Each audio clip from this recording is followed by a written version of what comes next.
Ինչու է կինը լռում։ Շատերը մտածում են, որ երբ կինը լռում է, ամեն ինչ լավ է, բայց իրականում, երբ կինը լռում է,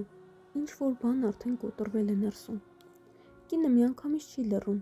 նա սկզբում խոսում է, բացատրում է, արտասվում է,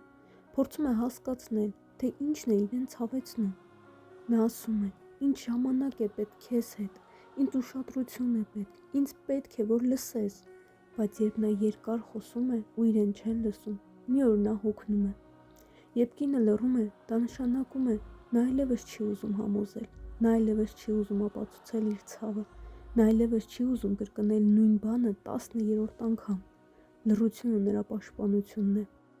որ չվիրավորվի նորից, որ չզգա, թե իր խոսքը անարժեք է, բայց լսիր,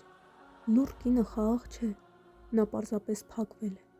Երբ կինը լռում է, նա ներսում հեռանում է, նա սկսում է ապրել իր աշխարհում, իր մտքերի մեջ, իր ցավի հետ միայնակ։ Եվ ամենավտանգավորը սա է, բողոքող կինը դեռ պայքարում է,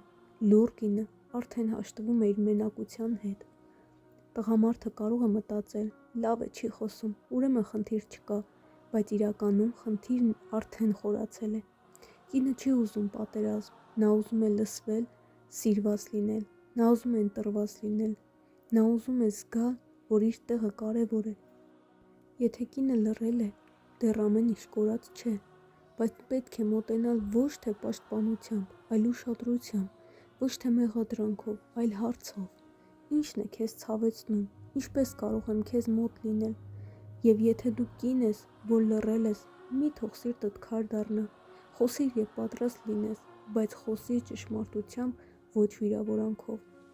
Ընտանիքը չի կործանվում կռիվներից, այն կործանվում է լռությունից։ Թող մեր տներում լինեն խոսքեր, թող լինեն արցունքներ, բայց թող չլինի սառը անտարբերություն,